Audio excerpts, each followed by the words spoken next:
What's going on, guys? You know what day it is. It's the news day. It's the Tuesday. Tuesday. Now, this is going to be a different kind of a news day Tuesday only because this is going to be the first week where all of the events, including the banners, are coming out on a Thursday. There's no more banners on Fridays anymore, guys. They're going to be coming out right after maintenance. So I'll talk about that as well, how that's going to influence you guys who are in here watching the channel and stuff like that as well. So featured someone Final Fantasy Brave Exvius. It's going to be Chocobo Fina. We're going headlong into the full-on Fina meta. We've gotten Kimono Fina, who's been good. Chocobo Fina's good. CG White Lotus Dark Mage Crazy Fina is going to be good. So Chocobo Fina here, one of these characters who I think is like slipped under the radar for quite a few people. She's a very bulky damage dealer, which is really what her speciality is. She takes a little bit of time to kind of unlock a skill to allow her to do a bunch of damage, and she does have some nice supportive utility. So let's get in here, and as we said, drop rates are starting the 17th, guys. This is going to be the Thursday after maintenance. So here's this right here, right now. We're going to talk about this. So banner reviews have always been on Friday.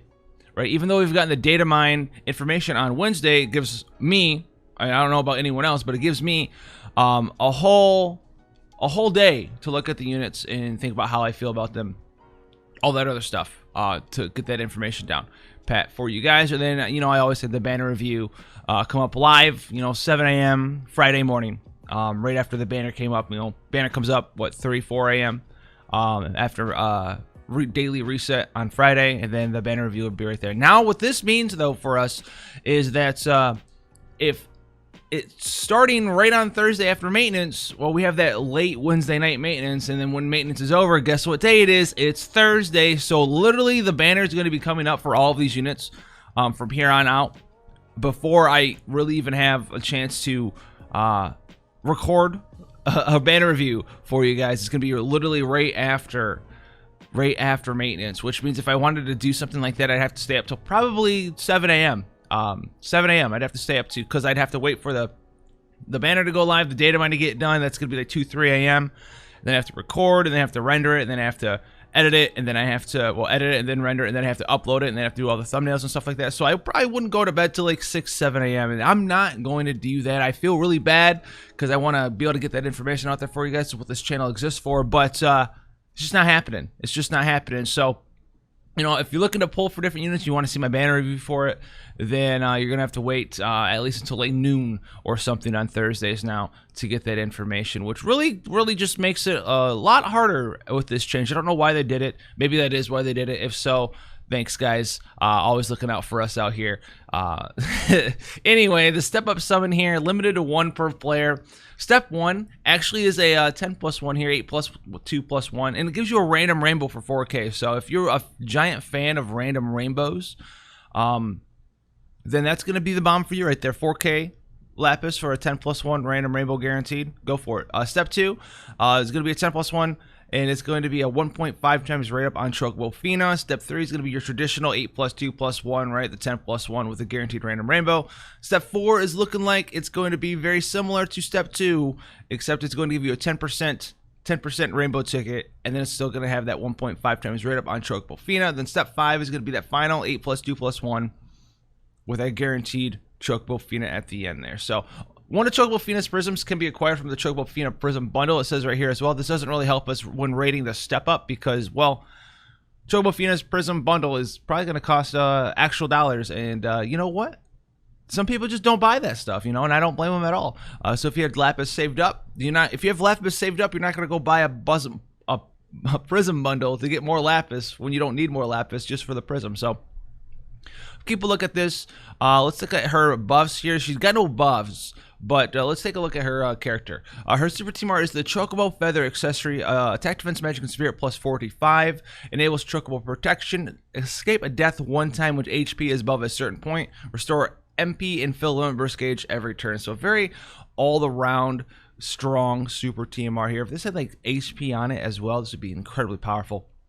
It already is pretty powerful. It's got the escape death 1 time. The only sort of other accessory I can think of that gives you escape death is like lucid lenses, right? Lucid lenses is a 55 attack and the escape death. Chocobo Feather accessory is for everybody. It's got attack, defense, magic, spirit. It's got the escape death. It's got the MP restoration. It's got a limit burst every turn. So very, very, very powerful super teamer. I don't think you need to go out of your way to go and make sure you get this. Go pull on the banner for and then super TR Moogle your Chocobo Fina or anything crazy like that. It's not like that crazy. It's not like a game-changing material, but it's very accessory. It's not a game-changing one, but it's very, very powerful. And if you had access to it, I would be using it. Also, I just noticed in her little sprite, the little tiny chocobos at the bottom. I never noticed those before. That is hilarious. The little 3 chocobros down there. To TMR here, I love chocobos. I almost said I love chocobros. I love chocobos. HP and MP plus 20%, nullify poison, sleep, paralyze, blah, blah, blah, blah, blah, blah. So it's a ribbon. It's a discernment materia that gives HP and MP 20%. So it's just a better discernment materia. So very nice. TMR, if you get access to it, you know, if you're going to put discernment on, you'll probably just put I love chocobos on instead. So very nice materia there. And then we can look at some of her abilities. So we're sparkling here. Cooldown skill, 1 use every 6 turns. Revive and fully restore all allies. Automatically revive caster 1 time. Chocobo re-raise. Damage all enemies 2 times. And automatically revive all allies 1 time. So very strong. Right, damage dealing skill, kind of like Kinhor's Sephiroth, but hers is a cooldown skill, and unlike his, whose isn't a cooldown skill, it just costs his whole limit burst gauge. Chocobo family, boost defense and spirit by 20%, boost damage of certain abilities, and boost equipment spirit when armed with 2 one-handed weapons. So this is where she gets pretty bulky from, is that she's going to be a spirit-based damage dealer with some nice supportive options, and because she's spirit-based, just like Leela was back in the day, she's become pretty bulky due to that. So she'll be able to put out some decent damage, good damage. I don't think you don't like need to go pull for her if you have any of the you know, traditional super good damage dealers right now, right? Especially if you have like a kitted out damage dealer like Xeno, Esther, all this other. So she's gonna do really good damage though, guys, and she's gonna be really bulky. That's really where she comes from. She's not gonna be like number 1 or anything like that, but she will be able to do good enough damage for you. And she'll be pretty incredibly bulky with her spirit. She's got true dual wield spirit. That's really what sets her apart there. So just HP spirit, go in there, do a bunch of damage, unlock triple cast, go in there, spam some stuff up, and she'll do good work for you there. This unit will be added to the EX and 10+1 summon ticket pools without any increase to the drop rate. And the 5 stars unit into the step up will be added to the unit select summon pool. And then one other thing right here, Chocobo Fina's latent abilities will be available upon release. So latently available upon release. So, you know, her EP skills will be available too. We'll have to see what those are, see if those get globally exclusive buffs or not. This is why this change right here for you know, the Thursday thing, it makes it that much harder. You know, you guys are gonna have to wait if you know, you do value the banner review and stuff like that. It just kind of really you know, cucks you know, anyone who wants to put out information, whether they do it on YouTube, Reddit, Facebook, you know, any sort of reviews. It just makes it that much harder because you really can't get it out there. Maybe a text-based review, possibly, because it can be done real fast, right? Not as much prep time, just kind of text it up real quick to put it out there before people, you know, get in there and start pulling and stuff like that. So, you know, if you're looking for the information, you have to wait just a little bit longer, you know, comparatively to before. You're going to get it earlier by a day. You're going to get it on Thursday instead of Friday, but you're going to get it later in comparison because instead of you waking up at, you know, 6, 7 a.m. and having it there on my channel, it's not going to be there. So, yeah, I'll try to get out there as soon as possible, you know, 9, 10 a.m. if I get up really early or something like that. But, you know, if there's any sort of hiccups and hitches and you know, the whole editing process or anything like that, it might take a little bit longer. So we have Final Fantasy V, the Black Tower, become available. Omniscient. I remember this guy from Record Keeper. I swear, like every time there's a Final Fantasy V event, Omniscient was in there. And does he have it in here? Omniscient will bring powerful magic attacks. Be sure to use magic cover. Yada yada. Omniscient will use return in response to any physical attacks. Use magic attacks to whittle down its HP.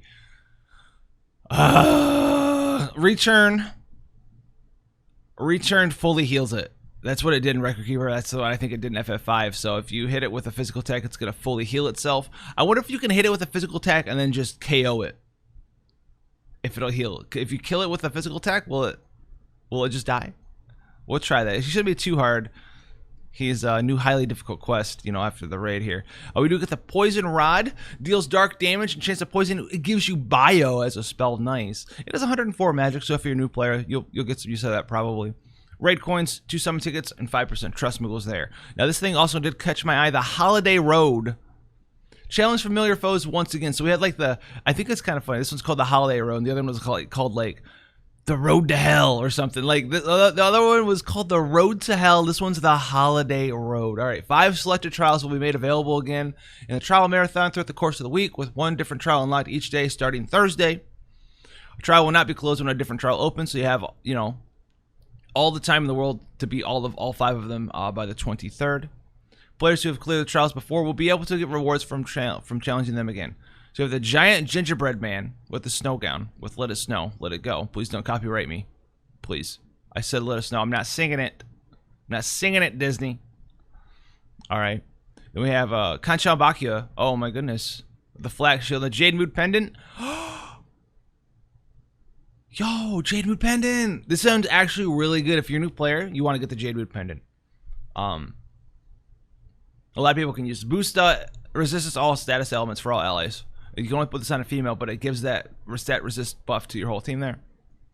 So that's pretty powerful there. We have the Succubus Satchel and the Seductress Armor. I'm looking forward to Lilith. Challenge the Great Count. Okay. I'm going through here slow so I can see if we get the Nightmare boss. Seasons of Mayhem, try hard. Yo, the wrapped gift is back. This is huge for you guys, actually. Draw tech builds are becoming more and more prevalent. This is a 20% draw tech accessory. It's a time limited one. A lot of the draw tech gear, like I said in my other videos, if you missed out on it, the only non-time limited piece of draw tech gear we have right now is, in fact, Moogle Plushie. The other ones that are 20% or higher are tied to holiday events or seasonal sort of things or the anniversary. So we have the K-Producer's Jacket, which is 20%. And we have Season of Mayhem's wrapped gift here, which is also 20% there. So that's actually insane that that's in there, especially if you just got Galuf and you're looking for a 20% more. You don't want to use Moogle Plushie. Wrapped gift is right there for you. Very, very strong. And we have the Lord of Beasts, Transcendent Soul. Very powerful here as well. So these are some insane rewards that you can go ahead and get multiple of. And as you can see here, it doesn't say that it doesn't stack. There's no one here. I can't remember if Transcendent Soul can be stacked or not, but this is 25% Spirit and 10% physical dodge. So this is awesome. There's some dodge gear in there for you guys who are working on dodge builds. A wrapped gift is insanely strong.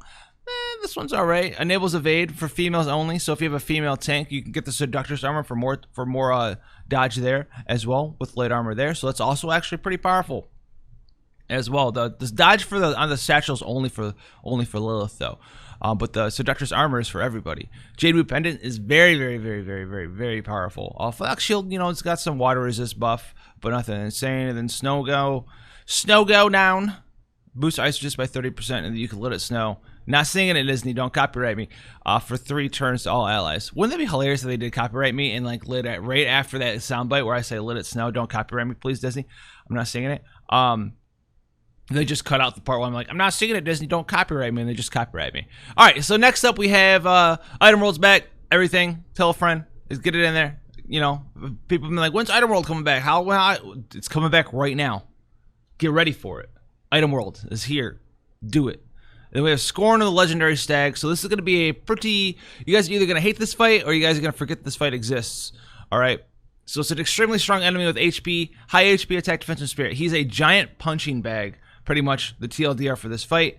One of the quests actually is right here. After 10 turns, it will use an instant KO attack on the party that nullifies resistances. You literally have to kill it in 10 turns.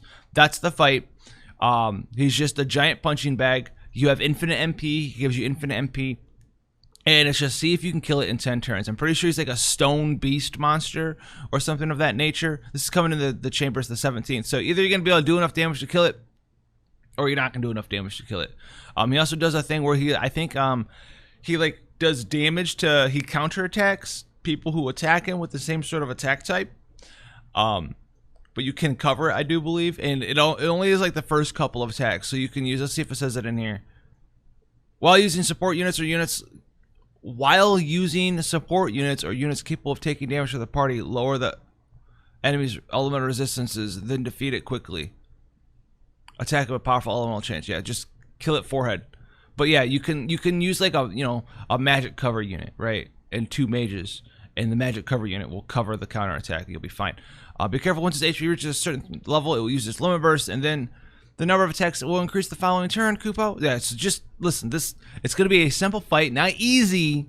Simple doesn't mean easy. Simple means simple, as in not difficult to understand.